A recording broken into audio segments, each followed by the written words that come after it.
The latest 90-day spin-off is even better than I expected. Image via TLC. Follow, like, thread, link copied to clipboard, by J. Hernandez. May 30, 2025. The first episode of the newest spin-off, 90 Day, Hunt for Love, has aired, and the tone the show has already established has blown me away. The 90 Day Fiancé franchise is known for pumping out spin-off after spin-off. In 2014, the franchise started with the OG 90 Day Fiancé series. After the third season, the franchise released 90 Day Fiancé, Happily Ever After, to showcase the married couple's continued journey. Then the franchise pumped out many supporting series like 90 Day, What Now? Or 90 Day Diaries and other full-blown spin-offs like 90 Day Fiancé, before the 90 Days and 90 Day Fiancé, Love in Paradise. In just over a decade, the franchise has released over 20 different spin-offs, and this year they've done it again. My opinions on a new spin-off, in general, have flipped back and forth. Although I love the 90 Day Fiancé franchise and have a soft spot for the K1 visa storyline, I also think the series often exploits the stars past the point of pure entertainment. Sometimes, the storylines are similar across the spin-offs and become played out and predictable. However, I had high hopes for the newest series based solely on the new premise. The only resemblance to the overall franchise is the stars, but the premise of the show is different from the other spin-offs. 90 Day, Hunt for Love features random singles for the 90 Day Fiancé alumni to mingle with, and after the first episode, I think my original beliefs were correct. 90 Day Fiancé, stars seem optimistic. Firstly, there's a much more hopeful and optimistic vibe among the 90 Day Fiancé stars. In the traditional spin-offs, there's a lot of drama and pressure between time constraints, visas, and in-laws. In this spin-off, everyone is starting from scratch and searching for love at the same time. As the stars walk in and introduce themselves or provide their backstory, the tone seems different than the other shows. Even the stars themselves seem different and have a bit of pep in their step. For instance, some of the alumni to appear on the newest spin-off were Chantel Everett, Tiffany Franco, and Usman, Soulja Boy, Umar.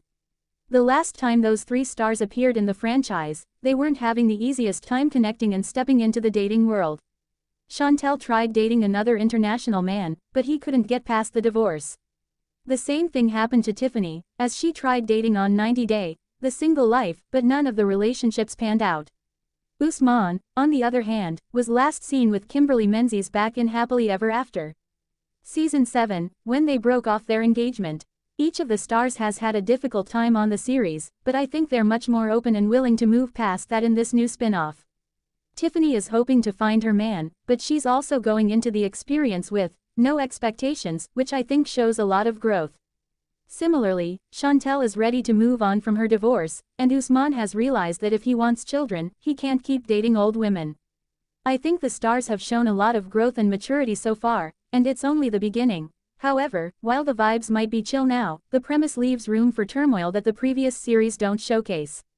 For example, with the new 90 Day Fiancé series essentially a speed dating show, there's potential for love triangles and much more drama. I think some of the cast members potentially hinted at the drama in their confessionals already. Tiffany mentioned how stunning Chantel was, and while it's not a competition, hopefully, there will be enough men left over for her. On top of that, there's also the ex-couple Tim Malcolm and Jennifer Tarazona, which I think adds a complicated layer to the dynamic. Both of them can be forward and blunt, and I wouldn't be surprised if they somehow clash as the season goes on. To further support my opinions, an interview with the cast suggests my beliefs might be right. In an interview with In Touch, Tiffany revealed, "Believe me when I tell you whatever you think, you know, whatever you assume is gonna happen, get ready to be completely thrown off guard." The single mom of two continued to explain, "Everything you believe and everything you know, get ready to be okay." Very, very, very surprised. Sometimes pleasantly, sometimes not so pleasantly. 90 Day Fiancé. Before the 90 Days Season 1 star Courtney Reardance also claimed that the series was the wildest thing 90 Day has ever filmed. She hinted the new series was going to be wild as so much happened there. That's never happened on reality TV before. Overall, while the 90 Day Fiancé franchise is known for overdoing it with the spin-offs, they might have hit gold with this one. I think this is the perfect embodiment of what the franchise has been missing. This new spin-off deviates just enough from the rest of the 90 Day Fiancé series that it could be its own show, but with the return of older stars, the spin-off is that much more appealing.